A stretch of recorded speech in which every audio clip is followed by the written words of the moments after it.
رفيع الدرجات رافع السماوات وهو الذي يقبل التوبة عن عباده ويعفو عن السيئات. الحمد لله الذي خلقنا والحمد لله الذي أحيانا. الحمد لله وحده صدق وعده ونصر عبده وأعز جنده وهزم الأحزاب وحده. أشهد أن لا إله إلا الله وحده لا شريك له وأشهد أن محمدا عبده ورسوله. اللهم صل وسلم وبارك على سيدنا محمد وعلى آله وصحبه ومن تبعه بإحسان إلى يوم الدين. أوصي نفسي وإياكم بتقوى الله فقد فاز المتقون. وقال تعالى في القرآن الكريم وهو أصدق القائلين أعوذ بالله من الشيطان الرجيم يا أيها الذين آمنوا اتقوا الله حق تقاته ولا تموتن إلا وأنتم مسلمون. وقال تعالى أيضا رب اشرح لي صدري ويسر لي أمري واحلل عقدة من لساني يفقهوا قولي. Jemaah salat Idul Fitri yang dirahmati Allah Subhanahu wa taala. Segala puji dan syukur hanya milik Allah Subhanahu wa taala. Hari ini kita benar-benar merayakan kebahagiaan, kita benar-benar merayakan kebanggaan. Karena hari ini kita merayakan hari besar umat Islam yang disebut dengan Idul Fitri. Kata-kata Id berasal dari kata ada ya'udu audan yang artinya kembali. Fitri itu adalah suci. Artinya bagi mereka yang telah melaksanakan ibadah puasa selama bulan Ramadan, hari ini semua yang hadir di tempat dan di rumah Allah Subhanahu wa taala ini benar-benar disucikan dari dosa-dosa yang pernah kita lakukan sebelumnya. Syukur yang tak terhingga kepada Allah Subhanahu wa taala karena sampai hari ini Allah masih memberikan kesempatan kepada kita bisa memenuhi panggilan Allah, bisa memenuhi panggilan Rasulullah SAW dalam rangka melaksanakan salat Idul Fitri ini. Jemaah salat Idul Fitri yang dimuliakan Allah Subhanahu wa taala. Suatu saat Rasulullah SAW pernah naik ke atas mimbar. Tiba-tiba di tangga pertama beliau mengucap kata-kata amin. Beliau naik ke tangga kedua, beliau tiba-tiba mengucap kata amin. Tiba-tiba beliau naik ke tangga ketiga juga, beliau juga sama mengucap kata-kata amin. Setelah Nabi selesai menyampaikan khutbahnya, lalu Nabi ditanya oleh sahabat-sahabat, "Ya Rasulullah, ma kunta su'na hada?" Ya Rasulullah, engkau tidak pernah melakukan ini ketika naik ke mimbar sebelumnya. Selama ini kami tidak pernah melihat dan mendengarkan engkau mengucap kata-kata amin ketika engkau naik ke tangga-tangga hingga mimbar yang engkau naiki. Ya Rasulullah, apa gerangan sehingga engkau mengucap kalimat amin di setiap tangga yang engkau naiki ya Rasulullah? Maka Nabi menjawab, tadi ketika saya naik di tangga pertama, tiba-tiba Jibril alaihissalam datang kepadaku. Malaikat Jibril alaihissalam datang berdoa dan memohon kepada Allah Subhanahu wa taala dan memintaku untuk mengaminkan doanya. Maka Jibril alaihissalam berdoa, "Ya Rabb, ma'arhamallahu 'abdan aw ba'da Ramadhana falam yaghfir lahu." Ya Allah, ya Rabb, barang siapa yang datang Ramadan kepadanya tapi Ramadan tidak menghapuskan dosa-dosanya mereka, maka celakalah mereka. Faqul amin. Maka Jibril memerintahkan aku untuk mengucapkan amin. Faqultu amin. Maka pada saat itu aku mengucapkan amin. Hadirin jemaah yang dimuliakan Allah Subhanahu wa taala. Siapa saja yang datang Ramadan kepadanya, kemudian Ramadan tidak menjadi penghapus dari dosa-dosa, salah dan hilaf yang dilakukan sebelumnya, maka celakalah mereka, orang-orang yang masuk Ramadan dan tiba Ramadan kepada dirinya. Makanya Ramadan datang sebagai tamu agung, tamu yang mulia, menawarkan di siang hari untuk menunaikan ibadah puasa sebagaimana Rasulullah SAW telah menyampaikan dalam satu hadis, "Man shoma Ramadana imanan wa ihtisaban, ghufira lahu ma taqaddama min dhanbi." Barang siapa yang menunaikan puasa di bulan suci Ramadan, di siang hari bulan Ramadan, ia tunaikan dengan ikhlas karena Allah Subhanahu wa taala, maka puasa Ramadan itu akan menghapuskan seluruh dosa-dosanya. Jika puasa itu tidak mampu menghapuskan dosa-dosanya, maka Nabi pun menawarkan ibadah yang kedua, yaitu qiyam Ramadan. Dalam hadisnya, man qama Ramadana imanan wa ihtisaban ghufira lahu ma taqaddama min dhanbi. Barang siapa yang datang, yang bangun dari setiap malam, dari malam-malam bulan suci Ramadan, kita lalui malam-malam dengan sholat malam, dengan sholat jamaah, kita lalui malam-malam, maka sholat itu akan menjadi penghapus dari dosa-dosa kita sebelumnya. Namun jika puasa di bulan Ramadan belum bisa menghapus dosamu, jika qiyam bulan Ramadan yang kau tunaikan di setiap malam belum menjadi penghapus dari dosa-dosamu, maka Rasul pun menawarkan yang ketiga, 10 hari di akhir bulan Ramadan, lebih sering di malam-malam ganjil yang disebut dengan malam Lailatul Qadar. Pada saat itu Nabi Shallallahu Alaihi Wasallam mengatakan, man qama Lailatul Qadri imanan wa ihtisaban ghufira lahu ma taqaddama min dhanbi. Barang siapa yang bangun di malam Lailatul Qadar satu malam saja, mereka sholat berjamaah, mereka sholat tahajud, mereka bangunkan istrinya, mereka bangunkan suaminya, mereka bangunkan anak-anaknya untuk beribadah kepada Allah Subhanahu wa Ta'ala, maka dijelaskan di dalam Al-Quran, tanazzalul malaikatu war-ruhu fiha bi'izni rabbihim min kulli amrin salam. Pada malam itu Allah turunkan semua malaikat-malaikat Allah Subhanahu wa Ta'ala, bukan hanya malaikat yang kita kenal, bukan hanya malaikat yang kita tidak kenal, bahkan malaikat ruh, yaitu malaikat Jibril alaihissalam. Beliau bertugas menyampaikan wahyu 30 juz Al-Quran, 114 surah sudah diturunkan kepada Nabi Sallallahu Alaihi Wasallam. Tugas Jibril sudah selesai, jamaah yang dimuliakan Allah Subhanahu wa Ta'ala. Jibril tidak lagi turun ke bumi, tapi karena kemuliaan malam Lailatul Qadar, pada malam itu Jibril juga diturunkan Allah Subhanahu wa Ta'ala.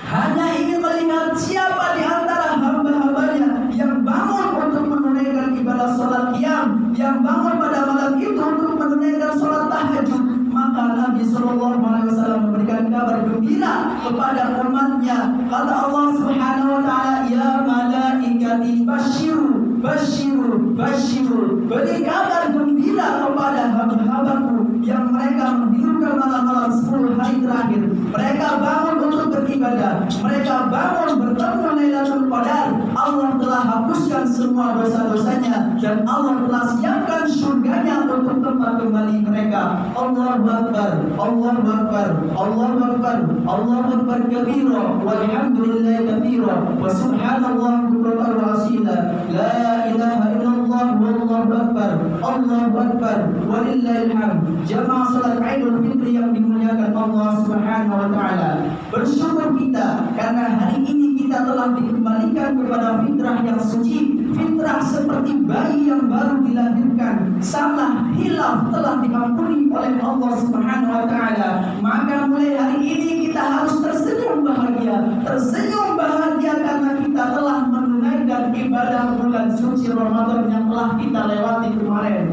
Amin. Yang kedua, ketika Nabi mengucap amin di tanda yang kedua, Jibril berdoa, ya Rabb, siapapun di antara umat Nabi Muhammad yang apabila disebut namamu dia tidak mau bersolawat kepadamu, maka celakalah ia. Fakul amin. Maka Jibril pun menyuruhku untuk mengucapkan amin. Aku pun mengucapkannya. Maka ketika Nabi disebut dengan namanya, dengan sebutan Muhammad Sallallahu Alaihi Wasallam, maka kita harus mengucapkan Allahumma sholli ala Sayyidina Muhammad wa ala ali Sayyidina Muhammad. Allahumma sholli wa sallim wa barik alaihi. Amin. Yang ketiga, ketika Nabi Muhammad Sallallahu Alaihi Wasallam naik di atas mimbarnya, maka malaikat Jibril alaihissalam berdoa kepada Allah. Apa kata Jibril? Ya Rabb, barang siapa di antara umat Muhammad Sallallahu Alaihi Wasallam mereka masih memiliki ayah dan ibu yang sudah tua, tapi mereka tidak bisa masuk ke surga karena durhaka kepada mereka, maka Nabi pun mengaminkan doa Jibril alaihissalam. Jamaah salat yang dimuliakan Allah Subhanahu wa Ta'ala, seorang ibu yang telah membesarkan kita, seorang ibu yang telah melahirkan kita di dunia ini 9 bulan 10 hari berada di dalam kandungannya, beliau merasakan lelah, beliau merasakan letih, biasa. Bahkan siang malam tidak bisa tidur karena menjaga kandungannya sampai saat kita dilahirkan di dunia ini. Perhatikan saudaraku yang dimuliakan Allah Subhanahu wa taala. Pada saat itu dibawa ke rumah sakit, mungkin pada saat itu dokter mengatakan satu hal penting kepada ibu kita tercinta. Wahai ibu, harus ada di antara ibu dan anak ibu yang harus dikorbankan. Jika ibu yang selamat, maka anak ibu yang mati. Jika anak ibu yang selamat, maka ibu yang akan mati. Tapi pada saat itu saya meyakini, wahai saudara sekalian, seorang ibu akan mengatakan, dokter, tolong selamatkan anak saya, biar saya yang mati, wahai dokter. Tapi tolong jaga anak saya, tolong lahirkan anak saya dengan selamat. Begitu besar perjuangan ibu kita, seorang ibu kepada kita anaknya yang telah dibesarkan dan dilahirkan. Tidak cukup sampai di sana, wahai ayah ibu yang dimuliakan Allah Subhanahu wa taala. Perhatikan pada saat kita sudah lahir di dunia ini, beliau senantiasa menyusui kita, beliau senantiasa menjaga kita, merawat kita. Bahkan setiap tangisan air mata kita pada saat mungkin beliau sedang masak di dapur, masakannya ditinggalkan, cuciannya dia tinggalkan, seluruh pekerjaannya dia tinggalkan untuk hanya mendiamkan kita, hanya untuk menyusui kita. Maka hari ini, di hari yang fitrah ini, pada hari ini ada kewajiban di antara kita yang dimuliakan Allah Subhanahu wa taala. Datangi setelah sholat ini ibu yang telah membesarkanmu, ibu yang telah melahirkanmu, sekalipun beliau memberikan kasih sayang yang beda di antara anak-anaknya. Tapi ketahuilah semuanya karena cinta dan kasih sayang hari ini hadirin ayah ibu yang dimuliakan Allah Subhanahu wa taala. Mungkin kita yang berkumpul di tempat ini ada yang kita yang sudah tiada, ada yang setelah ini kita tidak bisa lagi mendatangi ibu kita. Ada yang telah melahirkan dan membesarkan kita. Maka datangilah saudara-saudara di ayah kita, datangi saudara-saudara dari ibu kita. Mohonlah ampun kepada mereka, mohonlah maaf kepada mereka, karena itu adalah salah satu cara kita berbakti kepada orang tua kita yang sudah tidak ada. Jamaah sholat Id yang dimuliakan Allah Subhanahu wa taala. Ada amalan yang sangat mulia. Pada suatu saat ada seorang datang kepada Nabi Sallallahu Alaihi Wasallam. Ya Rasulullah, saat ini ayahku sudah tidak ada lagi bersamaku. Saat ini ibuku sudah tidak ada lagi bersamaku, meninggalkan aku seorang saja. Ya Rasulullah, selama hidupku aku sering menyakiti hati ibuku, selama hidupku aku sering menyakiti hati ayahku. Bahkan selama hidupku aku sering menyakiti hati mereka. Mereka menangis, meneteskan air mata, bahkan mungkin mereka menyesal telah melahirkanku, ya Rasulullah. Dan kini ibuku telah kembali kepada Allah, ayahku telah kembali kepada Allah Subhanahu wa taala. Bolehkah aku beramal satu amalan? Aku ingin menebus kesalahanku, aku ingin menebus dosa-dosaku, kedurhakaanku kepada mereka, ya Rasulullah. Apakah ada amalan, ya Nabi Allah, yang bisa memaafkan kesalahan dan khilafku? Maka pada saat itu Rasulullah menjawab, wahai sahabatku, tidak ada sesuatu yang lebih baik daripada amalan sedekah yang kau berikan. Bersedekahkanlah engkau atas nama ibumu, bersedekahkanlah engkau atas nama ayahmu, maka sedekah itu akan menghapuskan dosa-dosamu. Sedekah itu akan menghapuskan dosa-dosa ayah dan ibumu, dosa-dosa dari azab mereka yang akan diberikan oleh Allah kepada ayah dan ibumu. Bersedekahlah atas nama ayah dan ibumu. Hadirin yang dimuliakan Allah Subhanahu wa taala. Allahu akbar, Allahu akbar, Allahu akbar, Allahu akbar kabira, walhamdulillahi katsira, wa subhanallah bukratan wa asila. La ilaha illallah wallahu akbar, Allahu akbar, walillahil hamd. Jamaah salat Idul Fitri yang dimuliakan Allah Subhanahu wa taala. Nabi Sallallahu Alaihi Wasallam memberikan pesan singkat kepada kita umatnya. Wahai saudara sekalian, ada 4 amalan yang segera engkau kerjakan. Ada 4 amalan yang engkau jangan tunda-tunda menunaikannya. Yang pertama, idza uqimatis shalah, apabila azan telah berkumandang, apabila Allah telah memanggilmu, maka jangan menunda-nunda lagi waktu sholatmu. Ada sebuah kisah seorang anak gadis yang hendak menjadi pengantin baru.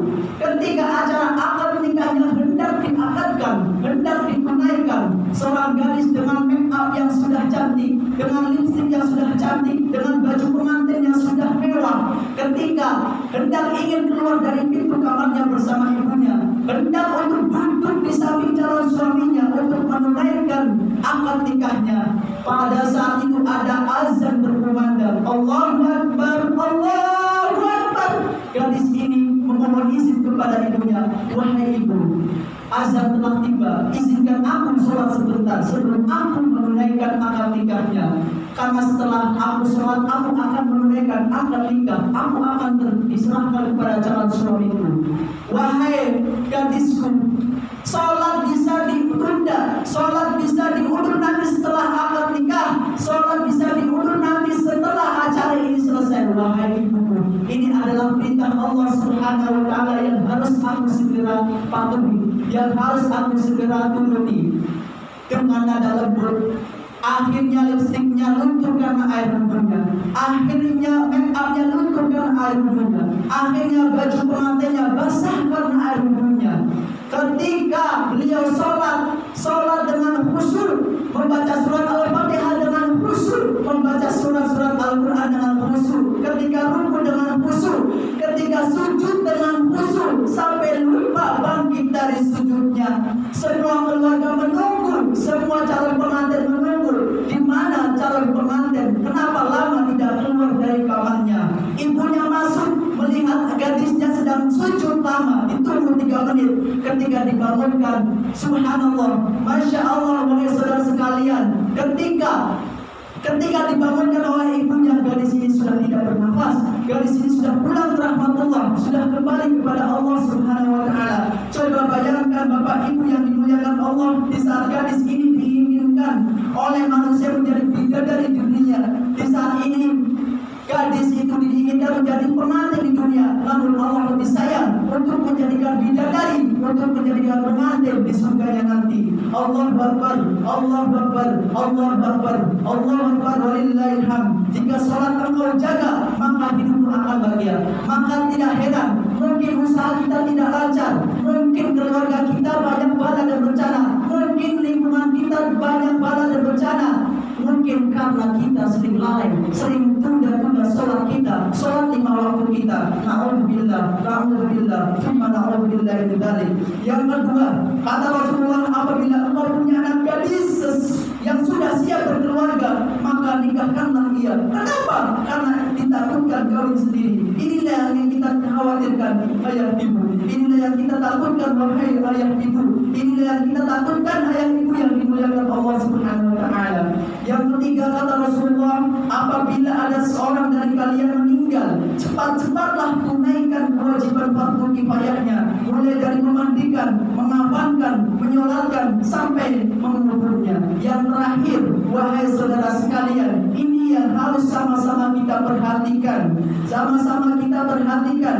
Siapapun di antara kalian yang memiliki hutang piutang, tolong segera lunasi hutangnya. Suatu saat ada seorang sahabat yang meninggal dunia setelah dimandikan, dikafankan, dan kemudian hendak disolatkan. Nabi bertanya kepada sahabat, apakah jenazah yang akan kita solatkan ini dia orang yang baik? Baik ya Rasulullah. Apakah punya harta warisan? Tidak ya Rasulullah. Apakah sahabat yang akan kita solatkan ini punya hutang piutang? Benar ya Rasulullah. Dia punya hutang hanya 2 dirham. Apa kata Nabi Sallallahu Alaihi Wasallam pada saat itu? Saya tidak mau menyolatkan jenazah yang punya hutang. Nabi kemudian langsung mundur ke belakang. Lalu kalian mau menyolatkan, silahkan solatkan sahabat kalian. Maka pada saat itu berdiri seorang sahabat yang bernama Abu Qatadah. Ya Rasulullah, biar saya yang menanggung hutangnya ya Rasulullah. Maka Nabi maju lagi ke depan untuk menunaikan ibadah sholat jenazahnya. Setelah disolatkan di antara kuburan, esok harinya Nabi Sallallahu Alaihi Wasallam mendatangi Abu Qatadah. Wahai sahabat Abu Qatadah, apakah kau telah melunasi hutang jenazah yang kita sholatkan kemarin? Belum ya Rasulullah. Nabi langsung berpaling pulang, ditunggu esok harinya. Lalu Rasulullah menanyakan hal serupa.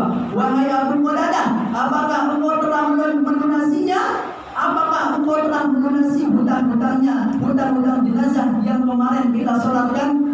barusan aku telah melunasinya ya Rasulullah. Lalu Rasulullah SAW berkata, ketahuilah wahai Abu Qatadah, misal kamu baru melunasi hutang jenazah tersebut yang kita sholati 2 hari yang lalu, seketika itu pula jenazah baru dingin dari azab kubur. Artinya selama hutang belum dibayar, sekalipun kita punya ahli waris, sekalipun kita punya keluarga, sekalipun kita punya sanak saudara, maka jasad kita, ruh kita akan terus diazab selama di kuburan sampai ahli waris membayarkannya. Na'udzubillah, tsumma na'udzubillah min dzalik. Allahu akbar, Allahu akbar, Allahu akbar, walillahil hamd. Mungkin hanya ini yang bisa disampaikan untuk hari raya Idul Fitri ini. Mohon maaf lahir dan batin. Taqabbalallahu minna wa minkum. Semoga Allah Subhanahu wa taala menerima amal ibadah kita di bulan suci Ramadan, di bulan suci Ramadan yang kemarin. Dan hari ini benar-benar menjadi hari kemenangan buat kita, karena diri ini telah dibersihkan, telah disucikan dari dosa-dosa yang berkarat di tubuh kita. Maka mulai hari ini, wahai ayah ibu saudara sekalian yang dimuliakan Allah Subhanahu wa taala, mulailah mendekatkan diri kepada Allah, perbanyaklah istighfar, bersiap-siaplah untuk kembali kepada Allah Subhanahu wa taala, karena diri ini mempunyai nafas yang seolah-olah kapanpun waktunya kita akan dicabut oleh Allah Subhanahu wa taala. Kullu nafsin dha'iqatul maut. Mudah-mudahan apa yang saya sampaikan bisa menjadi motivasi buat kita beramal soleh yang lebih baik, yang lebih baik dan lebih baik lagi. Amin amin ya rabbal alamin. Barakallahu li wa lakum fil Qur'anil Karim wa taqabbal minni minkum wa tilawatahu innahu was-sami'ul 'alim. Aqulu qawli hadza fastaghfirullahal 'azim li wa lakum wa lisa'il muslimin wal muslimat wal mu'minin wal mu'minat fastaghfiruhu innahu huwal ghafurur rahim. Astaghfirullahaladzim, astaghfirullahaladzim, astaghfirullahaladzim wa atubu ilaih. Allahumma salli ala sayyidina Muhammad wa ala ali sayyidina Muhammad. Allahu akbar, Allahu akbar, Allahu akbar, Allahu akbar, Allahu akbar, Allahu akbar kabira, walhamdulillahi katsira, wa subhanallahi bukratan wa asila. La ilaha illallah wallahu akbar, Allahu akbar, walillahil hamd. Alhamdulillahilladzi khalaqal insana wa sawwarahu minal 'alam wa qaddara rizqahu wa ajalahu al-alam. وعليه بكأس المنون قد حكم. أشهد أن لا إله إلا الله وحده لا شريك له شهادة تنجي قائلها من الألم. وأشهد أن محمدا عبده ورسوله شرف الله المرسلين وبه ختم. اللهم صل وسلم وبارك على سيدنا محمد وعلى آله وصحبه وسلم صلاة وسلاما دائمين متلازمين إلى يوم الدين. أما بعد، فيا أيها الذين آمنوا اتقوا الله حق تقاته ولا تموتن إلا وأنتم مسلمون. وقال الله تعالى: فترى الذين في قلوبهم مرض يسارعون فيهم يقولون نخشى أن تصيبنا دائرة فعسى الله أن يأتي بالفتح أو أمر من عنده فيصبحوا على ما أسروا في أنفسهم نادمين. إن الله وملائكته يصلون على النبي يا أيها الذين آمنوا صلوا عليه وسلموا تسليما. لبيك اللهم لبيك، لبيك اللهم لبيك، لبيك اللهم لبيك. اللهم صل وسلم وبارك على سيدنا محمد وعلى آله وأصحابه أجمعين. آمين يا مجيب السائلين. اللهم اغفر للمسلمين والمسلمات والمؤمنين والمؤمنات الأحياء منهم والأموات إنك سميع قريب مجيب الدعوات. اللهم انصر فإنك خير الناصرين، وافتح لنا فإنك خير الفاتحين، واغفر لنا فإنك خير الغافرين، وارحمنا فإنك خير الراحمين، وارزقنا فإنك خير الرازقين، واهدنا ونجنا